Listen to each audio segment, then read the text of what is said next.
itu, ketika aku masih berusia sekitar 10 tahun dan adikku 8 tahun, sekitar tahun 2003, keluargaku memutuskan untuk pergi ke Bali menggunakan mobil dari Jakarta. Papaku mengajak 2 temannya dan keluarga dari temannya tersebut untuk ikut ke Bali, beriringan naik mobil. Pada akhirnya yang ikut adalah keluargaku, terdiri dari papa, mama, aku dan adikku. Keluarga teman papa yang bisa kita sebut keluarga A, terdiri dari papa, mama, dan 2 anak, laki-laki dan perempuan. Dan keluarga teman papa yang satu lagi yang bisa kita sebut keluarga B, terdiri dari papa dan 1 anak perempuannya. Singkat cerita, semua keluarga berhasil tiba di Pelabuhan Gilimanuk sekitar jam 1 pagi. Karena sudah malam sekali dan banyak anak kecil di rombongan kami, papaku memutuskan untuk berhenti di penginapan terdekat yang dapat kami temukan untuk dapat beristirahat sebelum melanjutkan perjalanan ke Denpasar. Tibalah kami di sebuah hotel yang cukup besar, namun tidak banyak mobil yang terparkir di sana. Bentuk hotelnya seperti rumah besar, di mana lobi dari hotel tersebut terlihat seperti sebuah ruang tamu. Ketika melihat ke atas dari lobi, kita bisa melihat balkon yang menghubungkan pintu-pintu kamar. Kami mengambil 2 kamar hotel yang masing-masing memiliki 2 twin bed.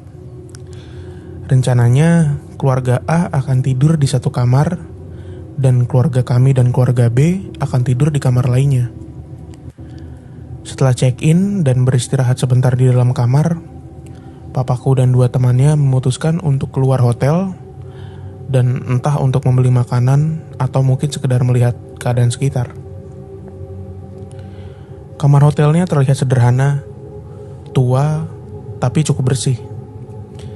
Ketika membuka pintu kamar, maka kita akan dihadapkan langsung ke pintu kamar mandi. Dan ketika melihat ke kanan, akan ada 1 twin bed yang bersebelahan dengan tembok, dan 1 twin bed lainnya ada di ujung kamar, di sebelah jendela. Keluargaku pun tidur di 1 ranjang twin bed di dalam kamar yang bersebelahan dengan tembok. Aku di pinggir ranjang, mama di tengah, dan adikku di pinggir ranjang sebelah tembok. Keluarga A tidur di kamar lainnya, termasuk anak perempuan dari keluarga B. Adikku langsung tertidur pulas tak lama setelahnya, tapi aku belum terlelap. Tiba-tiba, aku mendengar suara bising di luar kamar. Berisik sekali suaranya, seperti orang-orang tertawa, mengobrol, dan bunyi bangku atau meja rotan yang digeser-geser. Mama aku pun terbangun mendengarnya, dan mengira bahwa itu adalah papa dan teman-temannya.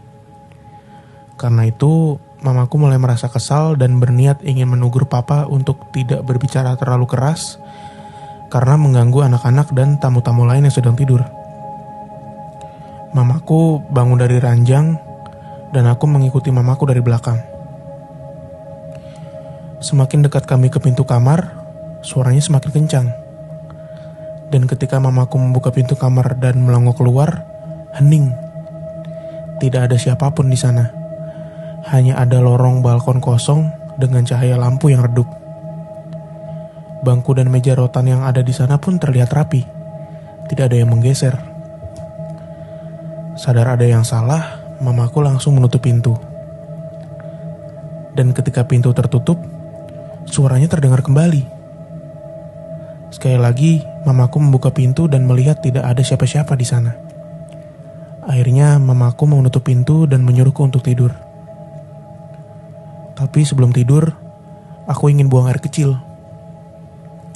Jadi, aku membuka pintu kamar mandi lebar-lebar supaya aku masih bisa melihat mamaku.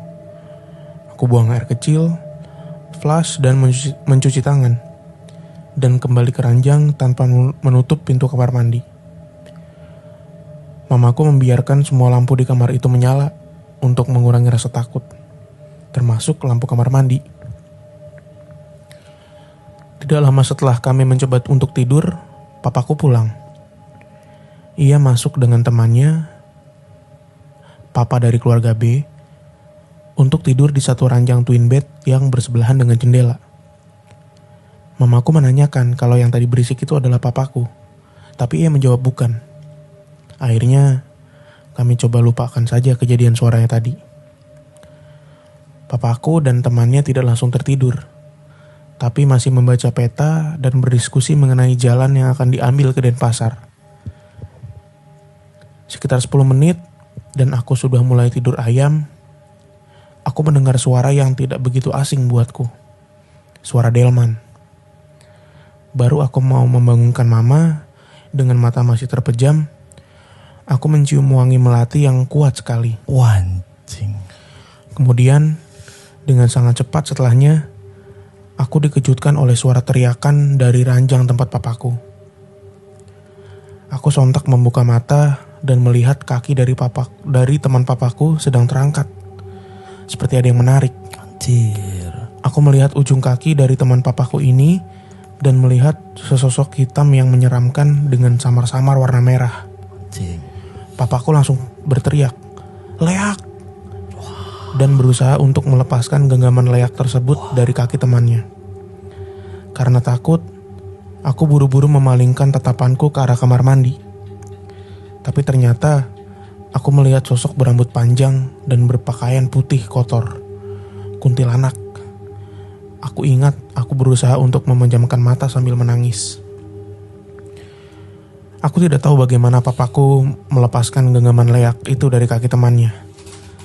Tapi yang aku tahu selanjutnya adalah papaku berlari ke resepsionis sambil marah-marah. Ia marah karena diberikan kamar yang seperti itu. Dengan mobil yang terparkir hanya sedikit, semestinya ada kamar lain yang bisa diberikan, bukan kamar itu. Aku ingat bahwa saat itu aku hanya berdiri takut bersama adikku dan anak-anak lain dari keluarga A dan keluarga B. Pada saat menunggu, dengan rasa takut, anak perempuan dari keluarga A mengatakan padaku, "Apa tadi kamu dengar pas di kamar? Ada yang nyanyi lagu Nina Bobo?" Anjing. Jam menunjukkan pukul 5 pagi dan kami langsung check out saat itu juga. Ketika di mobil menuju ke Denpasar, papaku bilang kepada mamaku, "Tadi saya jalan-jalan sekitar hotel. Saya baru tahu, hotel tadi itu jendelanya tidak menghadap ke pantai kayak hotel yang lain. Tadi itu belakangnya kuburan. Untungnya setelah ini aku tidak trauma untuk pergi ke Bali."